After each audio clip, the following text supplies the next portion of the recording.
Ampifaliana ry havana no iara-banatsika rehetra ny tokantrano any ity alakamisy fahadimy ny volana novambra ity ka iara-banatsika amin'ny alalan'i Jesosy Kristy Tompo izy izao mofinaina voalahatra araka ny perikopany sekoly alahady sy ny foibe sekoly alahady izao. Ny Matio toko 4:20, Matio toko 4:20 no mofinaina andininy fahadimy amby telopolo ka hatramin'ny andininy 420.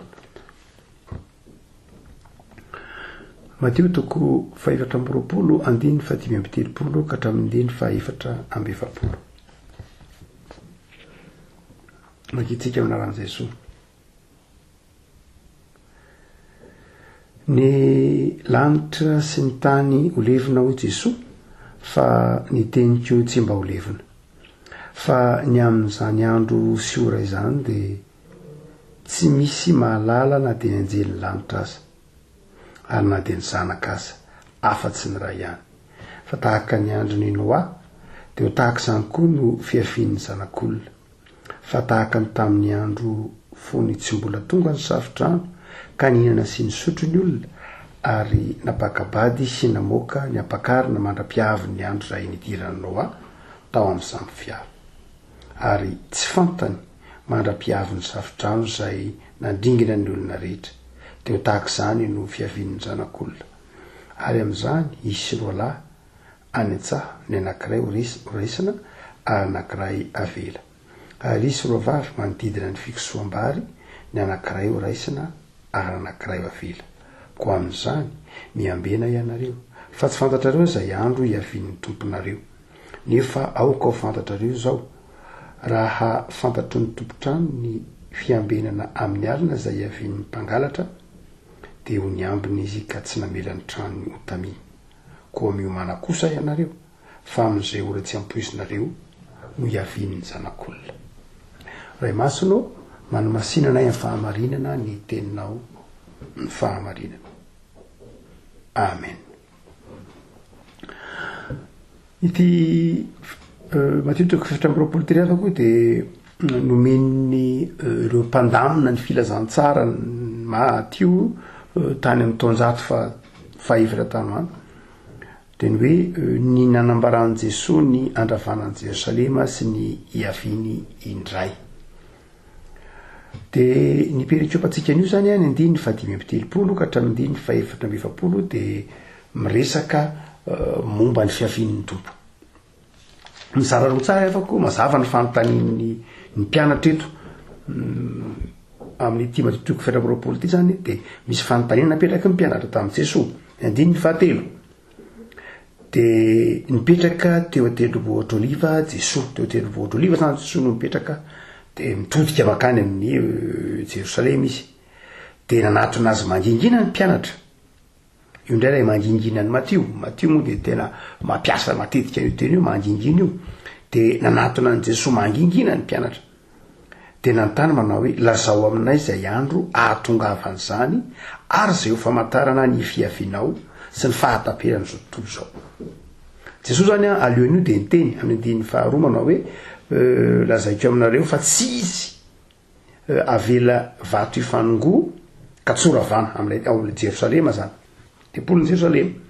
Dia nametraka fanontaniana amin'ny mpianatra. Nametraka fanontaniana mangina tamin'i Jesosy manao hoe lazao aminay izay andro ahatongavan' izany, andro ahatongavan' inona? Ahatongavan' ny andravanan'i Jerosalema ary izay ho famantarana ny amin'ny fiavianao sy ny fahataperan'izao tontolo izao. Fanontaniana telo zany io. Ny hoe lazao aminay ny andro ahatongavany ny haravan'i Jerosalema ary lazao aminay ny famantarana ny amin'ny fiavianao sy ny fahataperan'izao tontolo izao. Fanontaniana izay nanitikitika ny mpianatra. Dia raha mamaky tsara isika ry afako ny Matio toko 4:20, toko 5:20 manontolo dia izay ny valy dia meny Jesosy mazava tsara ny fanontaniana valim-panontaniana. Nametraka fanontaniana ny mpianatra dia namaly Jesosy. Ny andininy manomboka amin'ny andininy 4 zany ka hatramin'ny andininy 5:30 dia mamaly ilay fanontaniana voalohany Jesosy ny amin'ny andravana any Jerosalema.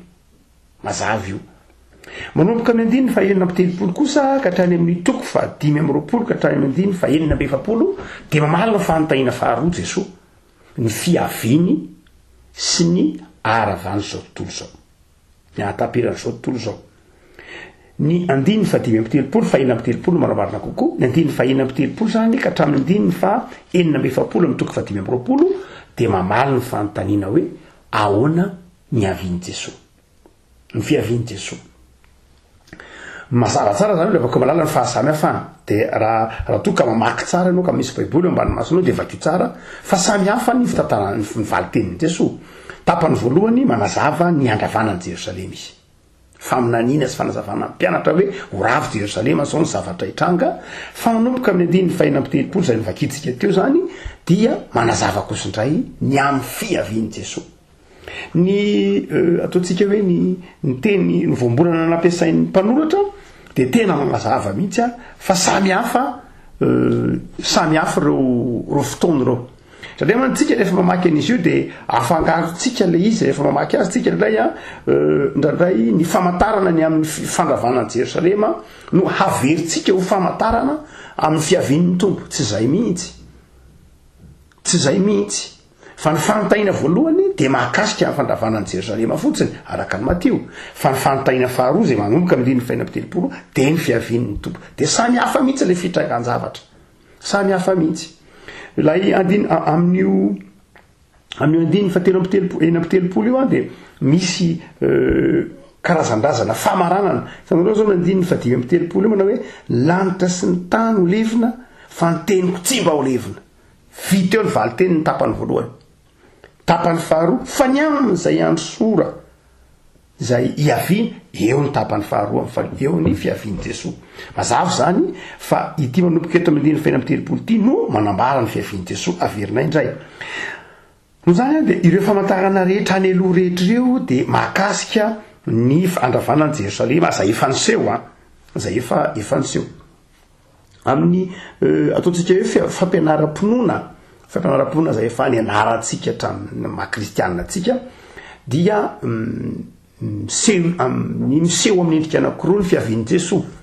Ny anankiray any dia ilay ataontsika hoe adventus incarné hoy ny teny latina zany hoe ilay fiaviany Jesosy ho tonga nofo ho tonga olombelona iny ilay fiaviana tamin'ny krismasy kalazan'Andriamanitra tsika zao noho ny krismasy amin'ity volana novambra desambra ity ny advento dia io ilay hoe adventus incarné zany hoe ilay fiaviany Jesosy tamin'ny nofo tahatongavano nofo ny zanak'Andriamanitra io zany efa vita fa misy kosa ilay fiaviany Jesosy faharoa ilay adventus in gloria ilay fiaviany Jesosy amin'ny voninahitra hitsara zao rehetra zao ka ity andiny ny fa 4 sy ny manaraka ity ilay nametrahan'ny mpianatra fanontaniana manao hoe lazao amin'ny mangingina ny fiavianao sy ny ataperana zao tontolo zao dia valiny Jesosy andiny ny fa 4 sy manaraka rehetra lay fitrangan'ilay adventus in gloria na lay fiavian'ny tompo amin'ny voninahiny dia inona ary no miseho ry havako raha mitranga lay adventus in gloria na lay fiaviany Jesosy ndray hitsara zao rehetra zao aveny amin'ny rahony lanitra amin'ny voninahiny azavaina tsara aloha melony isotsika amin'izay fitrangan-javatra izay dia zao andeha aloha asehontsika hoe tompo maso momba lay fanontaniana voalohany marina fa tsy anatin'ny perikiopatsika le izy fa ny perikiopatsika io zany dia mamaliny fanontaniana amin'ny fiaviany Jesosy fa raha zagenantsika kosa ny fanontaniana mpianatra manao hoe nataon'ny mpianatra zany manao hoe manahoana ny andravanan'i Jerosalema dia io dia efa nitranga ohatra hoe Jesosy manao hoe alohan'ny andravanan'i Jerosalema dia isy anohanana maro isan-karazany isy tsy fahampitsakafo isy olana isan-karazany olam-piarahamonina isan-karazany ho Jesosy amin'ny andiny 20 amin'ny andiny 7 dia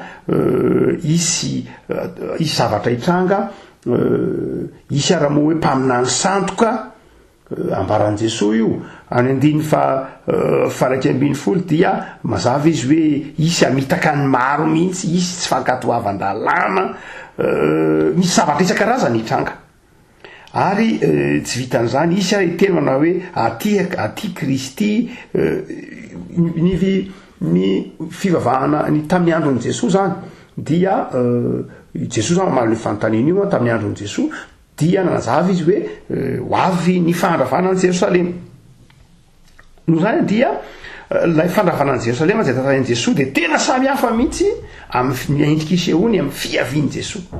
Lay fandravana ny Jerosalema dia andro maromaro no tanysainy eo, andro maromaro. Au pluriel lay hoe fitrangan'lay andro zay andravana ny Jerosalema. Fa aty amin'ilay hoe fiavian'i Jesosy kosa andro ray ihany. Andro ray ihany. Ny amin'izany andro sy ora izany 5:30. Lay fiavian'ny tompo zany tsy andro be dia be fa andro ray ihany, andro anankiray, ora anankiray. Fa lay fotoana kosa izay andravana ny Jerosalema dia andro maromaro no mety hitrangan'ilay zavatsarotra. Ary isy famantarana maro isan-karazany. Dia hitantsika fa raha ohatra ka manaraka tsara ny tantara isika ny tantarany tamin'andravana ny Jerosalema aty amin'ny taona 70 nandravana Jerosalema dia tanteraka ireo zavatra rehetra faminaniana ny tenenin'i Jesosy reo, tanteraka ireo. Nandritra ny 5 volana no teo eo no tazan'ny Jiosy ny miaramila Romanina nanao fairano ny Jerosalema. Zany hoe tsy tampoka mihitsy ny fandravana ny Jerosalema. Tsy tampoka. Fa tazan'ny efa niomana ny vahoaka Jiosy, efa niomana natazana ny miaramila Romanina nanemitra ny tanàna ny Jerosalema. Ary eto amin'ity faminena ataon'i Jesosy ity dia zao efa nampiomana Jesosy. Tsy hoe ho tampoka dia manahoana zany fa ho tazanareo izy ny firenena amely firenena, tazanareo ny fanjakana amely fanjakana. Zany hoe izany rehetra zany dia ho hitan'ny masonareo ary hitan'ny mpianatra mihitsy zany zavatra rehetra zany.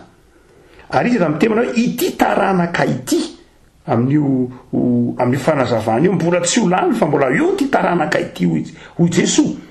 Zany hoe amin'ny taona 70 zany dia mbola teo daholo mbola betsaka tamin'ny apôstôly nanatitra maso an'izany faharavana Jerosalema zany.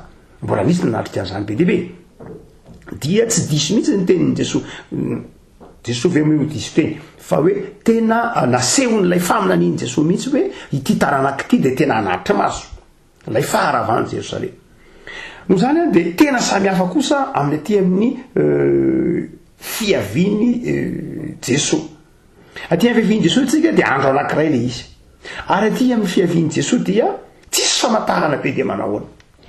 Tsy nitsiliany Jesosy tsony le hoe isy mpaminany sandoka, Kristy sandoka, zavatra efa toy ny mandeha ho azy zany amin'ny Matio. Zavatra efa tokony efa mandeha ho azy zany.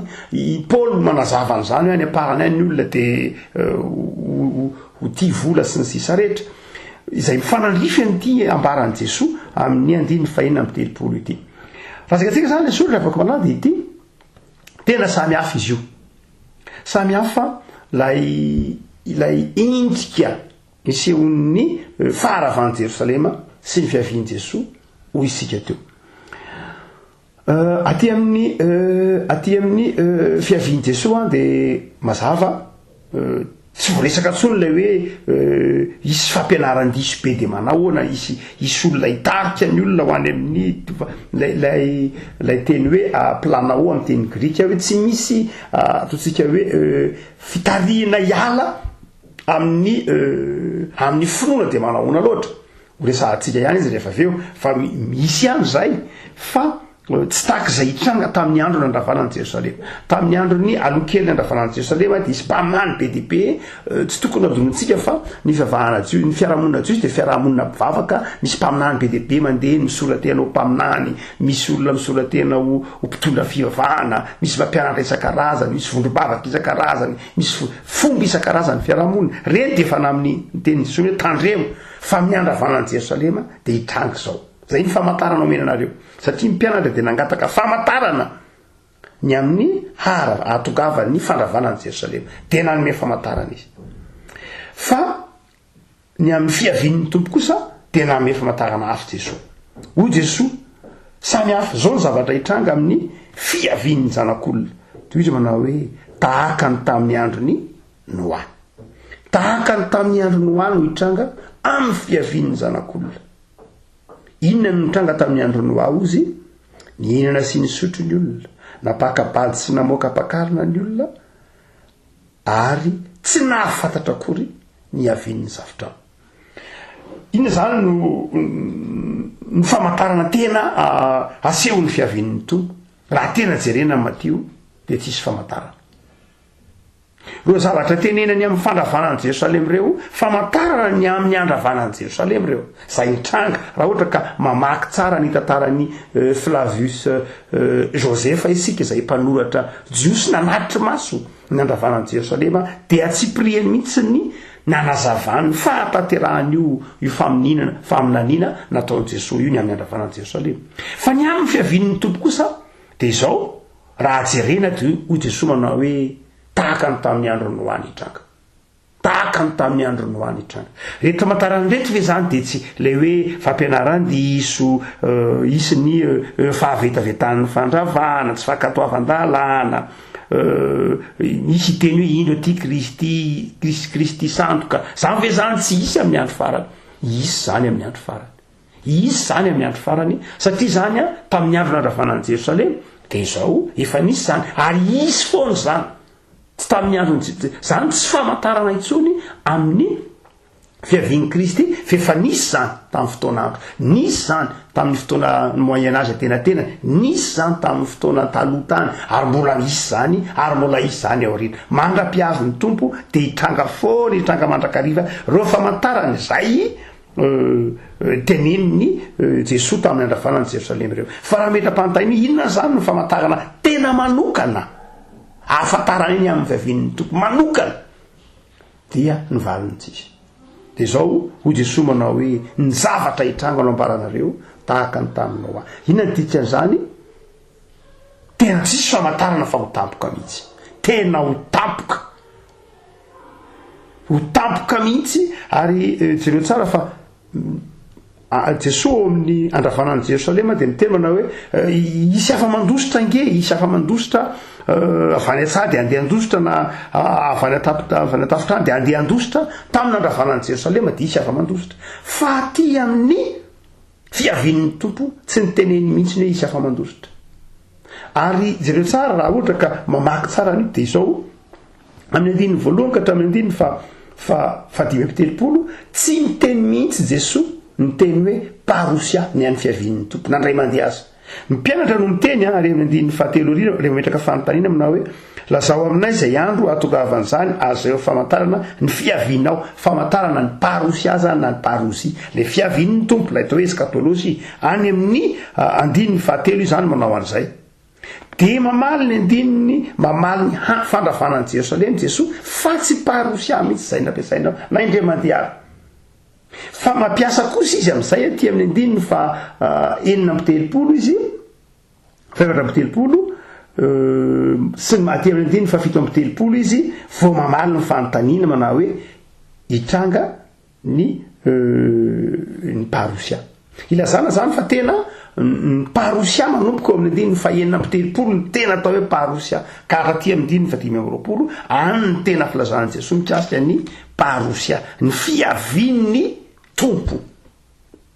Inona no hitranga ary? Rehefa mazavatsara aminao azy zany fa ny andininy fa 4:30 ka hatramin'ny 5:20 averina indray mandeha tsara ny manazava ny fiavin'ny tompo dia ny taonanao amaky Cyprien izy io tsara hoe inona ny dikany, inona no hitranga.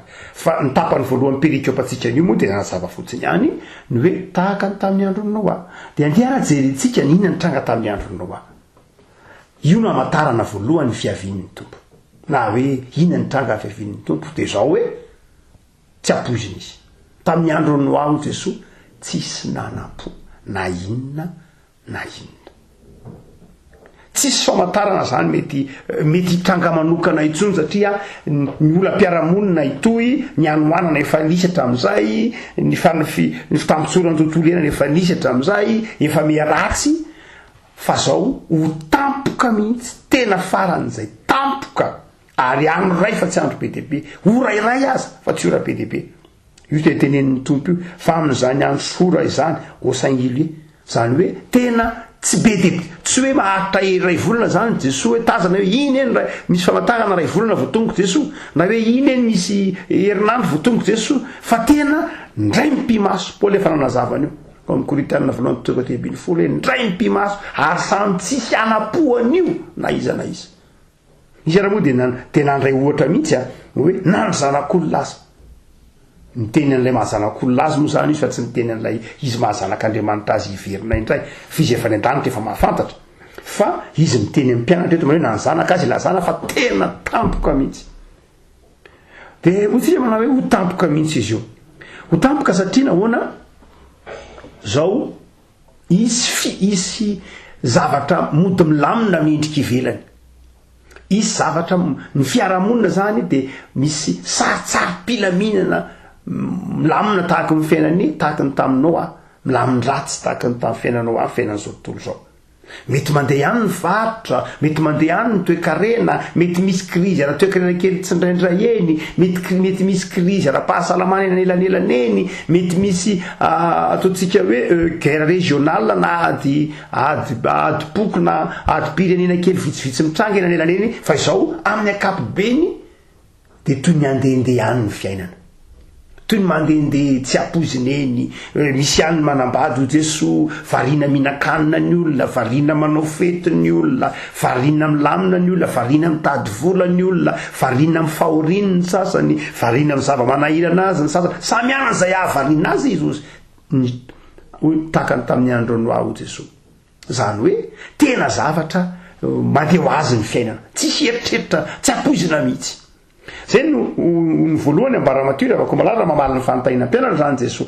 dia hoy Jesoa tamin'ny mpianatra tandremo tsy ho amin'ity taranaka ity akory no atongavako fa no amin'ity taranaka ity no andravanan'i Jerosalema fa amin'ny taranaka ho avy kosa no atongavako dia zao inona no tranga ho tampoko zany satria ovariany zao tontolo zao raha toka vegenatsika jegana kely ny boky Genesis toko fahenina mitantara hoe inona moa dia natongan'i Jesoa nanazava momba tamin'ny nandray ohatra momba ny Noa dia hoe ny filazan'ny tompo azy ny filazan'ny Genesis toko fa enina andiny ny fahadimy azy ary hitan'i Jehova fa be ny faratsin'ny olona tambonin'ny tany ka izay fisainana rehetra va amin'ny fony dia ratsy ihany mandritry ny andro zay zany ny zavatra mitranga amin'ny fiavian'ny tompo ny tompo zany raha tonga eto amin'ity zao tontolo zao ity ho avy tsara ity zao tontolo zao ity dia izao izy zao tontolo zao variana amin'ny finanankanina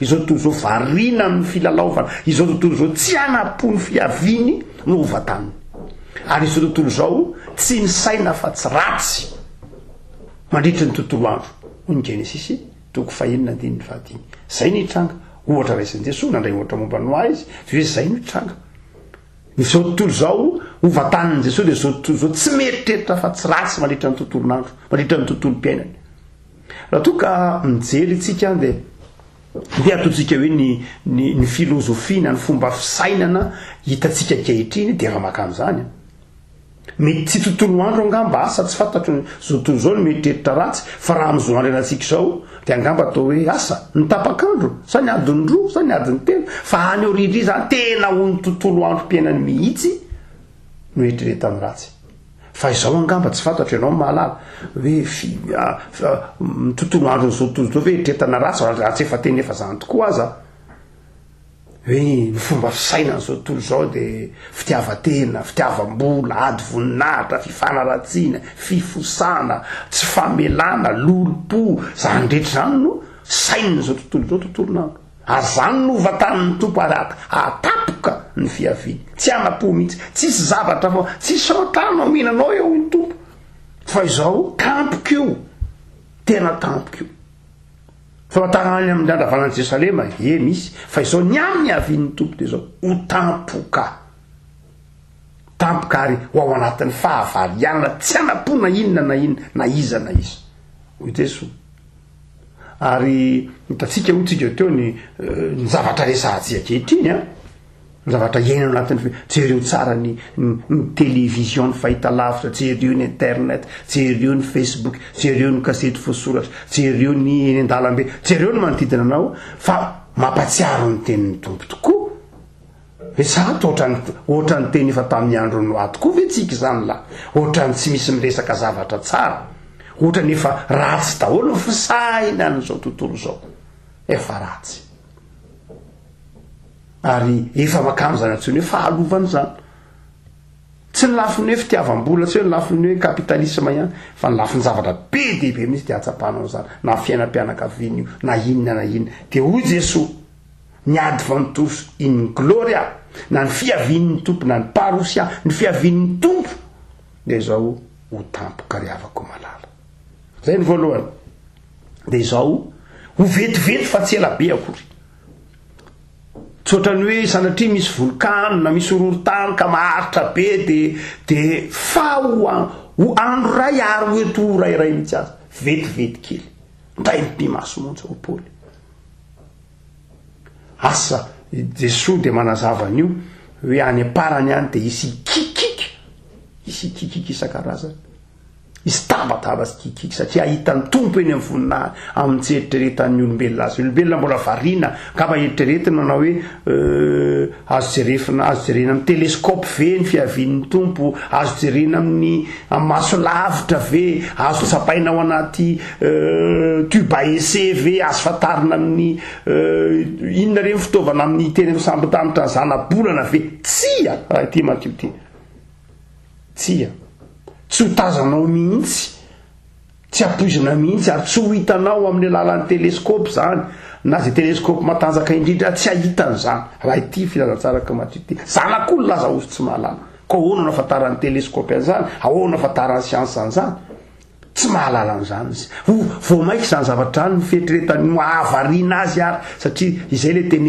tenenina hoe takanao a variana hoe sy mbola milamina ny fiainana mbola fiainana mahafinaritra tiako ataovy zay mety ary dia izay fiainana ao anatin'ny faharatsiana tamana ao anatin'ny faharatsiana zay no ahatampoka mihitsy ny fiavin'ny tompo tsy raha tsy fanahy ny tompo ka hoe anapoka atsika tsy zay ny dikany fa isika mihitsy no variana tsy miandro zay ahavariana atsika ny tompo sanatriny vava tsy zany Andriamanitra zan'Andriamanitra ny vovonjo tsika rehetra fa izao isika mihitsy no makany amin'ny fahavariana-panahy makany amin'ny miamizotra makany amin'ny fahavariana-panahy miamizotra makany amin'ny fiainana tahaka ny fiainana Noa ny fiainana zao tontolo zao ary hitanao zany so tsika miezaka zao manompo efa tampony antsony hoe déchristianisation tsika efa manompoka tsy mivavaka tsony ny olona manompoka tsy mintsony ny olona manompoka tsy mandray everin'ny olona fa vitany ny fiainany everin'ny olona fa ny fananana ny tisy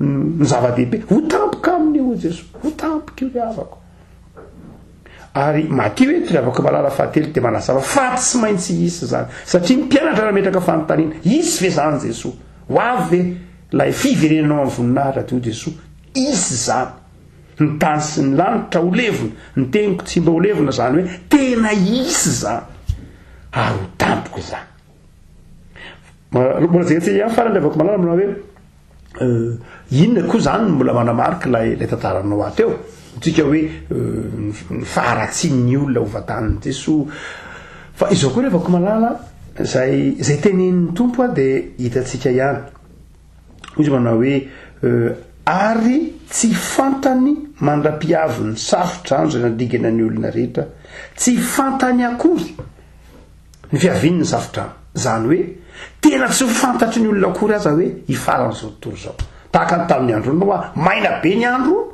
de tsy fantatry ny olona akory hoe hisafotra tsy fantany akory dia hoy Jesosy manao hoe tsy fantany akory tahaka zany hoe isy olona zany eritreritra na n'izao tontolo zao de eritreritra fa tsisy farandro ary betsaka riavana ny olona mieritreritra manao hoe tsisy farandro zao raha moa misy fampianarana misy teolojia manao hoe tsisy devoly hoe tsisy zany devoly zany zavatra mahafaly ny devoly indrindra de ny maheno an'izao manao hoe tsy misy izy zany ny zavatra mahafaly azy indrindra hoe tenenina hoe tsisy izy fa de misy fampianarana teolojia misy fampianarana olona voiziny zao tontolo zao hoe tsisy ny devoly ary efa tsisy ny devoly de tsisy zany elo anefa tsisy ny elo de mahazo manao zay tiana tao zany, mahazo manao zay mahafinaritra zany. Inona ny dikan'izany? De misy mieritreritra manao hoe tsy isy farany zao tontolo zao zany. Ny farandro de zao ny fahafatesanao, fa tsisy farany zao rehetra zao. Tsisy zany fiavian'ny tompo eny amin'ny rahona lanitra zany,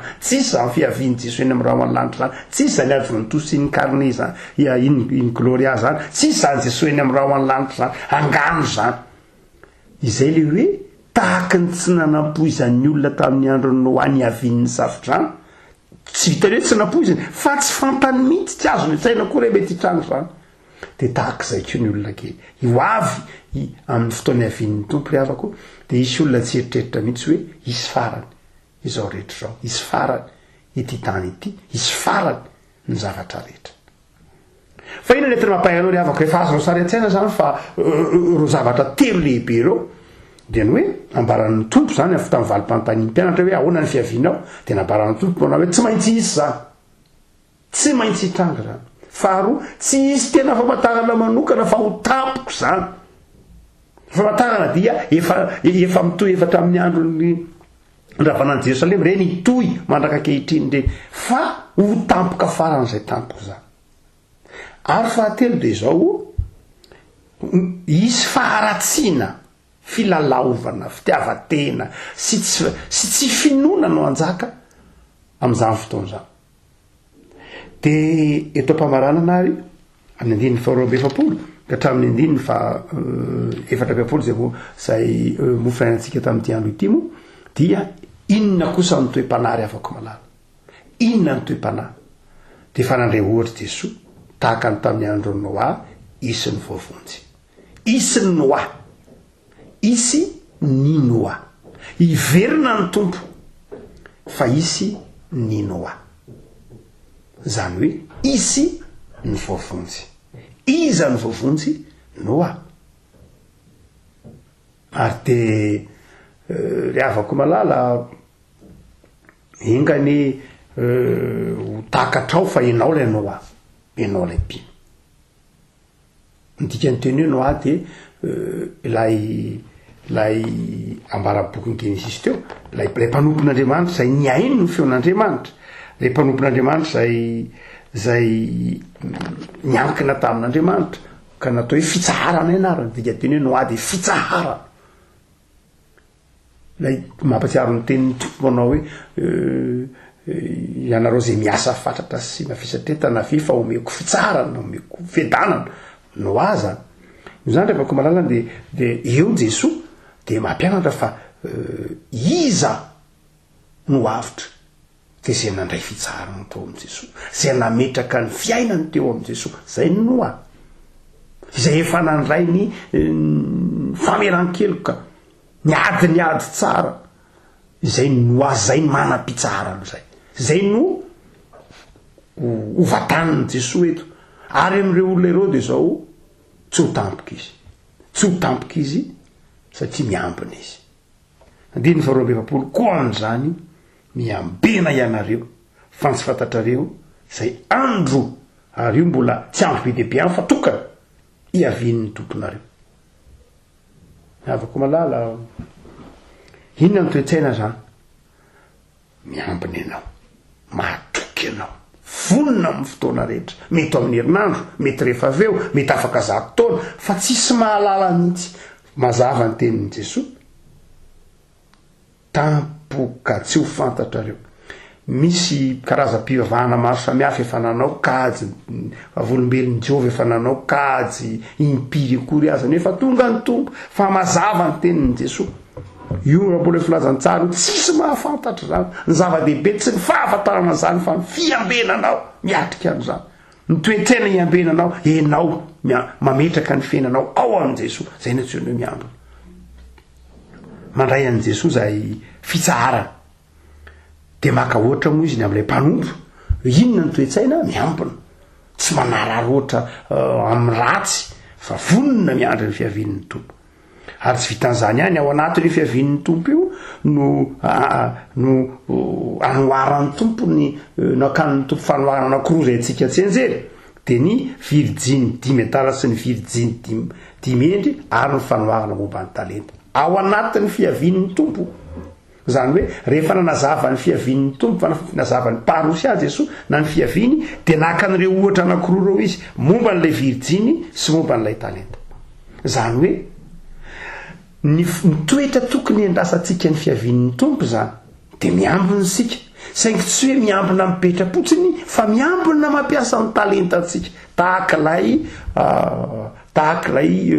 manana talenta 10 talenta roa zay nomeny ny tompony azy noho zany dia zao ny antsoina hoe miambina dia tsy manarara oatra ny fahefana sy ny famezam-pahasoavany tena mba amitena ny afo hitatsika amin'ny andininy fa 520 ka ny manaraka hoe jereo tsara ny mpanompo mahatoko manatsaina zay nitendren'ny tompony ifeny mpanompony miambina miandro fiavian'ny tompo isika mitovy aminao raha ohatra ka ny fanomezam-pahasoavana ananatsika tsy amitehtsika ny fiainan'ny olona tsy amitehtsika ny fiainan'ny hafa tsy andavatsika ny fiadanan'ny hafa fa tatanitsika amin'ny fahendrena. Ary faharoa miambina fiavian'ny tompo sika raha mahay mampitombo ny fanomezam-pahasoavana amen'ny tompo mampiasa ny talenta fanomezam-pahasoavana amen'ny tompo atsika fa tsy tia tena misokatra ho an'ny hafa ho an'ny fanjakan'Andriamanitra mahafoy miaina ao anatin'ny fahamasina-piainana. Ary momba ilay virjiny tavla sy virjiny 10 metatra dia zao tsy matory miambina fa tsy matory tahaka ilay virjiny 10 metara manadino ny andraikitra izay maha izy azy ny tena mba mitondra solika ihany fa solika tsy ampy mba mitondra jiro ihany fa tsy manam-paharetana tsy mivonona afako malalo mpamarana mampahery anao izanao ianao isika kristianina fatandremasomanao ohatran'ilay virjiny 10 metala efa mba tonga teo ambaravarana ihany fa tsy tafiditra efa mba niandry ihany nanompo ihany ny vavaka ihany ny ona tamin'ny fiaina kristianina ihany fa izao tsy naharitra hatramin'ny farana tsy mba nanana ilay solika fitaiza zany mahaiza mitantana ilay afaka malala amin'ny fiainam-panahinao mahaiza maoka iambina ary ampiasao ny fanomezam-pahasoavana dia tsy ho tampoka aminao zany ho tampoka amin'izao tontolo izao ny fiavian'ny tompo fa tsy ho tampoka aminao satria anao ilay fitsarana ao amin'ny tompo efa nandray zany ny famelan-keloka ny meny Jesosy. Vavaksika riavako tompo misotranao zahay fa nampahafantarinao anay ny zava-miafy ny fanjakanao tsy maintsy mbola ho avy ianao hitsara zao tontolo zao tsy maintsy mbola ho avy ianao hitsara ny velona sy ny maty ary nampahafantatra anay ianao fa ho tampoka ny fiavianao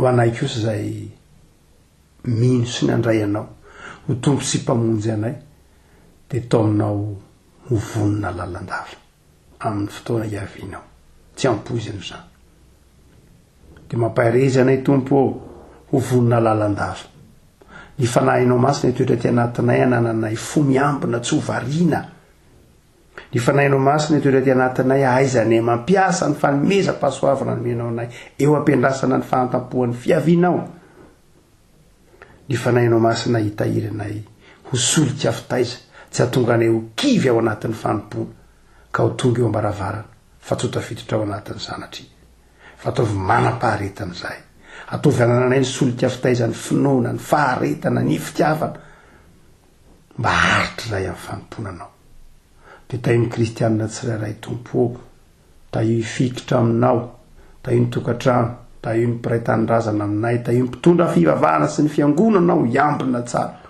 eo ampiandrasana ny fiavianao ary marino aminay ny teninao hoe tany mafy sy anananao mba tsy hisy aka ny satroponinahitra tehirizo ny satroponinahitra efa nomenao anay Jesosy eo nanay aminao ao amin'ny fanjakanao amin'ny anjo Kristy mpamonjy. Amen.